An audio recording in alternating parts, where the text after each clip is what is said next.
Үй бүлө коомдун негизи. Үй бүлө ичиндеги мамилелер жакын адамдардын арасында түзүлгөн жана бул мамилелер өмүр бою уланат.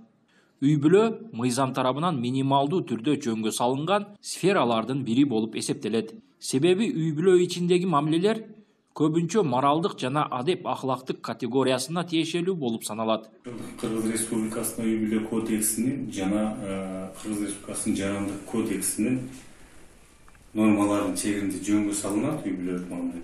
Үй бүлө бул ошол аял менен эркектин ортосундагы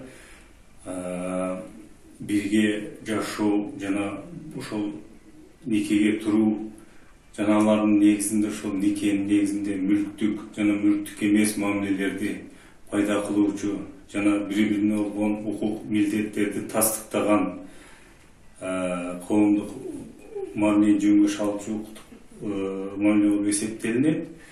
Ар бир ата эне, жубай жана бала үй бүлөлүк мамилелерге тиешелүү негизги укуктук маселелерди билиши зарыл. Үй бүлө бул никени, тууганчылыкты, бала багып алууну негиз алган укук жана милдеттер менен өз ара тыгыз байланышта болгон адамдардын чөйрөсү. Бул милдет жана укуктар үй бүлө ичинде мамилени бекемдөөгө жардам берет. Нике бул үй бүлө куруу максатында аял менен эркектин ортосундагы тең укуктуу жана өз каалоосу менен ишке ашырылган келишим. Нике расмий түрдө мамлекеттик органда кыйылат. Нике бул ошол катталган арызды таштаган күндөн тартып бир айдын ичинде катталат. Мыйзам ошол дагы бир мыйзамдагы дагы бир шарттары ошол эки тараптын, мисалы үчүн эгер баланын төрөлүүсү же бир тараптын мындай ден соолугу начарлап же бир ден соолук шарты мындай начарлаган негизинде же дагы бир башка жүйөлүү себептердин негизинде жарандык абалдын артынан каттоо органы ошол арыз жазган күнү никени каттап берилет.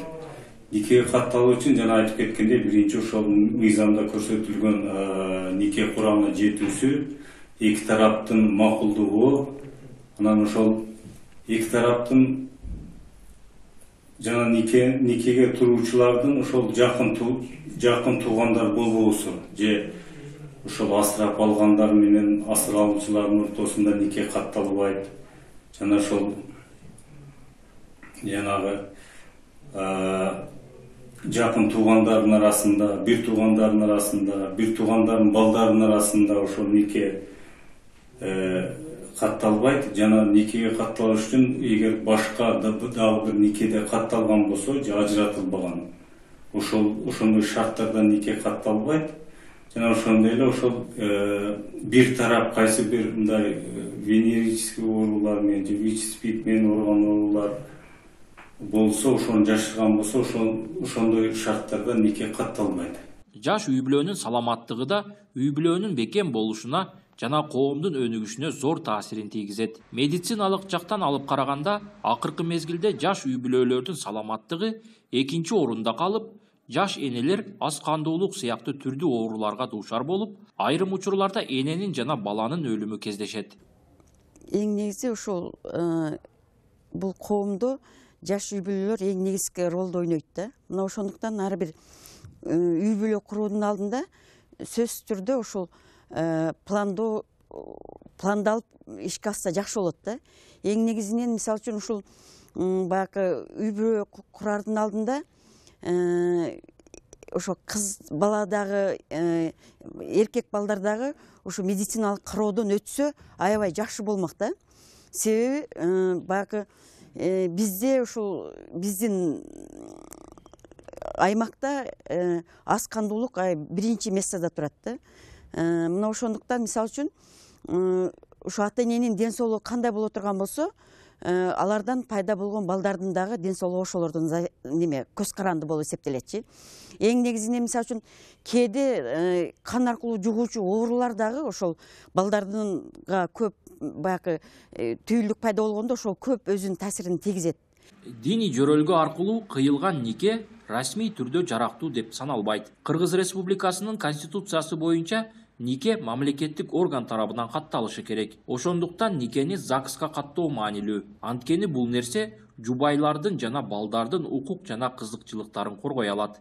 Эң биринчи үй бүлө кураардан максат үй бүлөдөгү ар кимдин өзүнүн жоопкерчилиги болот эмеспи? Ошол жоопкерчиликтерди үй бүлө кураардан мурда билип алышса, окуп алышса. Же болбосо мисалы үчүн медицина тармагынан, диний тармактан, дагы ушундай ар кандай мына педагогтордон кеңеш алып үй бүлөгө кирерди. Ошол кеңештердин баардыгын аткарып туруп, анан үй бүлө курса, ушул жакшы болот деп айтам да. Себеби бизде ислам дининде да ушул нерсеге үгүттөйт. Сен үй бүлө кураардан мурда эң биринчи экөөң барып, ушул медицинадан бир медосмотрдан өткүлө. Текшерилгиле. Балким келечекте сен экөөңүн каның бири-бириңе дал келбей калат. Балким экөөңдөн урпак тарабай калат. Ошон үчүн барып текшертип алсаңардан уруксат. Жана силер бири-бириңерди сураштыргыла. Силердин теңдигиңер кандай? Бул жашоодогу. Жалпы ушул коомчулукта бириң өйдө бириң ылдый адамдын үй бүлөсүнөн эмессиңерби? Теңдигиңерди карап сураштырып, баардыгыңдан бири-бириңден силер маалымат алгандан соң, анан кийин үй бүлө курганга даярдангыла деп ислам дини ушуну көрсөтүп кетет бизге. Жубайлардын ар бири өз кесибин жана жашаган жерин тандоодо эркиндиги бар. Эне болуу, ата болуу, балдарды тарбиялоо, билим берүү жана үй бүлөлүк турмуштун башка маселелерин жубайлар тең укуктуулук принцибине таянып, биргелешип чечишет. Жубайлар өз ара мамилелерин үй бүлөдө өз ара урматтоонун жана өз ара жардамдашуунун негизинде курууга, үй бүлөнүн бакубатчылыгына жана бекемделишине көмөктөшүүгө, балдарынын бакубат жашоосу жана өнүгүшү үчүн кам көрүүгө милдеттүү.